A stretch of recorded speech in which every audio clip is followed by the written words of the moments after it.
There are no monsters in this world. There are only men and women who have done monstrous things. These people aren't born evil, but rather become evil through their choices and actions. Sometimes we hear about these terrible things and we comprehend how anyone could do such a thing. Serial killer Ted Bundy is one of those cases. We know him as a monster, but what made him that way? Let's find out the real Ted Bundy. The first thing that surprises me about Bundy is how normal he looked. All the photos of him show an attractive guy with a bright smile. He was handsome, charming, charismatic, intelligent, and funny. He had all the qualities you would want in a friend or even a boyfriend. This is why his victims felt so comfortable around him. They saw a nice guy and didn't suspect he had an evil side. To this day, I still don't understand how someone could be so charismatic, yet have evil intentions. Ted Bundy was also very smart. He was a self-taught electrician and could fix anything. He was also a keen observer and could read people. This helped him to lure his victims. As for his looks, he was above average height and weight. He was also physically strong and fit. It's said that he was a ladies' man. That means he was confident and knew how to talk to women. It's hard to imagine that such a person could be capable of horrible things like murder. On November 24, 1946, Theodore Robert Bundy was born in Burlington, Vermont. His birth certificate shows that his biological father was an army private named John Bundy, while his mother was named Eleanor Louise Cook. But this isn't where the story ends. As it turns out, the woman who gave birth to Ted wasn't really his biological mother.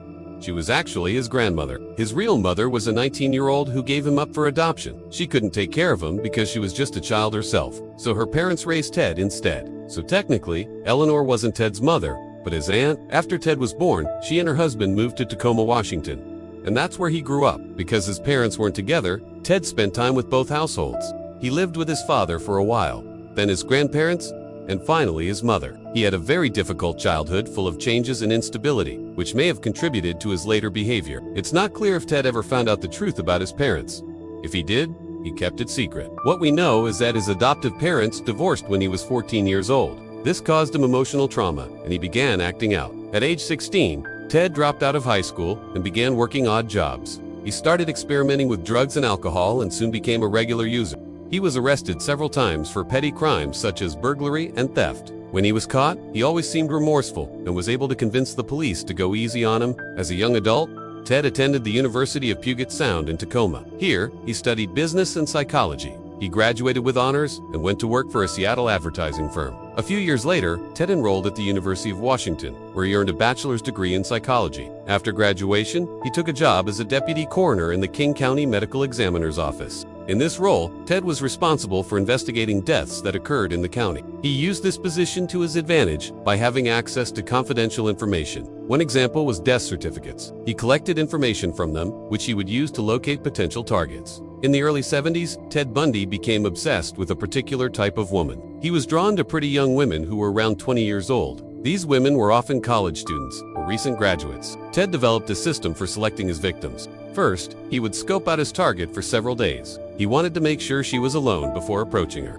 Once he was satisfied, Ted would strike. He would beat his victim over the head and then strangle her until she passed out. After that, he would leave her tied up and return later to finish the job. When Ted Bundy confessed to his crimes, he revealed something shocking. He claimed that most of his victims were not sexually abused. This went against the public image of Bundy as a brutal serial killer. He told investigators that he had only killed 30 women during his lifetime. However, DNA evidence later proved that he had killed many more than he admitted. What is most disturbing about Bundy is that he was able to get away with his crimes for so long. Even after his arrest, he continued to elude authorities. Bundy escaped from custody 3 times. The first 2 times he made it out of jail by simply walking away. The third time he jumped out of an airplane while wearing handcuffs and leg shackles. He was recaptured each time, but this only added to his notoriety. Ted Bundy was tried and convicted of murdering 2 women in Colorado.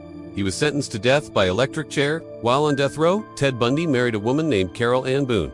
They had a son and daughter together, but both children were given up for adoption. Bundy refused to appeal his conviction, and on January 24, 1989, he was executed. Some believe that Ted Bundy was a psychopath, meaning he had no remorse or pity for his victims. However, others argue that he was merely a very skilled manipulator, who understood human nature better than most people. He knew how to pretend to be someone he was in order to get close to his targets. Many believe that Ted Bundy was a narcissist. He had an inflated sense of self-importance and believed himself to be above the law. He saw himself as a kind of god who could do whatever he wanted without facing any consequences. Bundy was obsessed with power and control. He liked to feel that he was in charge. This is why he chose to strangle his victims. It gave him a sense of authority over them. Ted Bundy also enjoyed the chase. He liked the thrill of the hunt. That's why he often stalked his victims 4 days before attacking them. He wanted to make sure they were alone before striking. Another possible explanation for Bundy's behavior is that he suffered from borderline personality disorder. This condition is marked by extreme instability in moods, relationships, and behavior.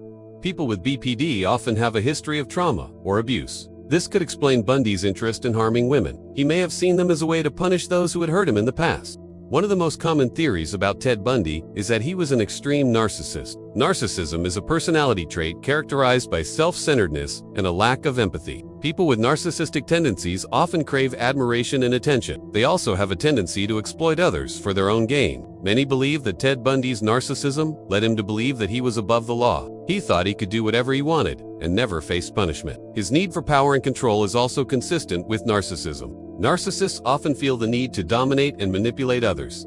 They want to feel like they are in charge. Another popular theory is that Ted Bundy suffered from antisocial personality disorder. This condition is marked by a disregard for social norms and the rights of others. People with ASPD often engage in criminal activity and have a history of substance abuse. Bundy's criminal activity and drug and alcohol abuse support this theory. ASPD is also characterized by impulsivity, which may have played a role in Bundy's decision to kill. Finally, there is the theory that Ted Bundy was a psychopath. Psychopathy is a personality disorder characterized by a lack of remorse or pity. People who are psychopathic tend to be manipulative and deceptive. They often have a history of criminal activity. Bundy's manipulative and deceptive behavior, as well as his history of crime, support this theory. Psychopathy is also associated with an inability to form meaningful relationships. Bundy's inability to maintain stable relationships could be evidence of this. The reason some people believe Bundy was a psychopath is because of the way he treated his victims. He showed no remorse or pity for them. In fact, he seemed to enjoy torturing them before killing them. This is not something a normal person could ever do. Many experts agree that Ted Bundy was a combination of all three. He was a narcissist, an antisocialist, and a psychopath.